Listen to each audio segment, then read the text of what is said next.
I go on to say, these days in which we live are rife with darkness, and the whole of humanity outside of Yeshua is desperately wicked and hopelessly soaked in sin.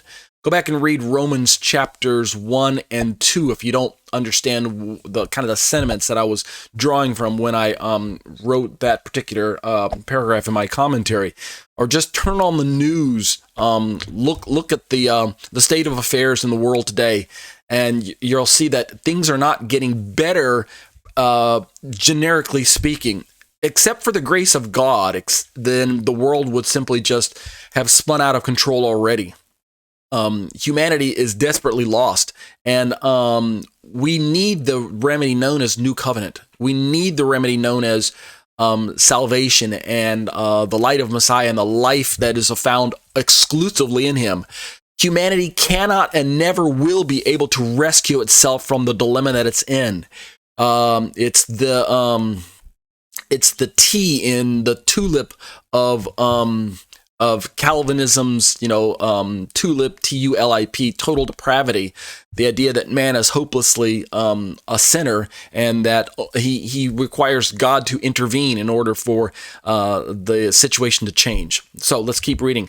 I say, now is not the time to tear each other down as fellow believers. Indeed, is there ever a good time to tear each other down? I ask kind of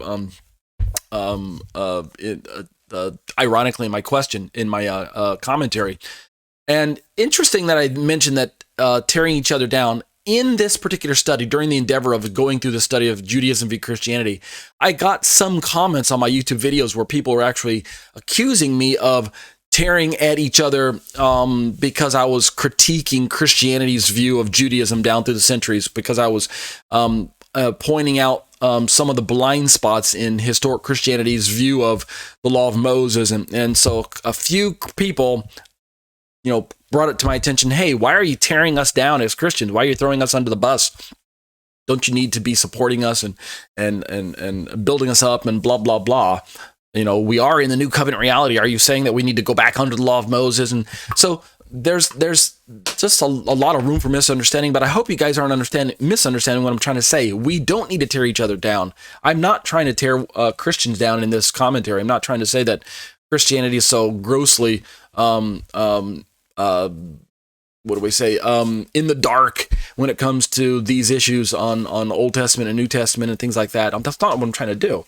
I'm actually trying to supply a thought-provoking discussion on the very relevant issue of where does the law of Moses fit in the Christian experience.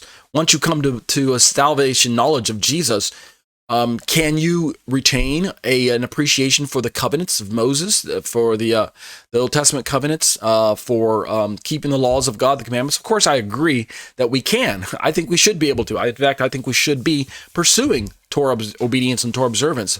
But we're now doing it not under our own power and under our own desires, but under the power of the Holy Spirit within us. Let me keep reading. Of course, I say we must, capital M-U-S-T, demonstrate genuine love for one another. We're talking about the abiding Messiah. If we are to be recognized by the world as followers of the Master, right? It's Jesus himself who stated in the book of John, and I have a quote here, quote, "By this all people will know that you are my disciples." How? If you have love for one another. So we see there's no room to tear one another down. We have our differences of opinions about, is the law of Moses still relevant? And we may have to wait until Messiah comes to actually finally settle that issue in the body of Messiah. But to the best of our ability, we at least need to understand that there's no ambiguity when it comes to loving one another and demonstrating our fidelity with one another and messianic sympathy towards one another as Jews and Gentiles in Messiah. We should not let these issues divide us. Yes, we can have our strong opinions, but at the end of the day, when we're talking about the body of Messiah, Jews and Gentiles in Messiah, this is an in-house discussion, right? We're not talking about keeping the law of Moses to be saved or something like that. Those are all misunderstandings of the purposes and the plans of God's words and the historic covenants that have been preserved for us in the Bible. So let's not even consider that that's an option on the table.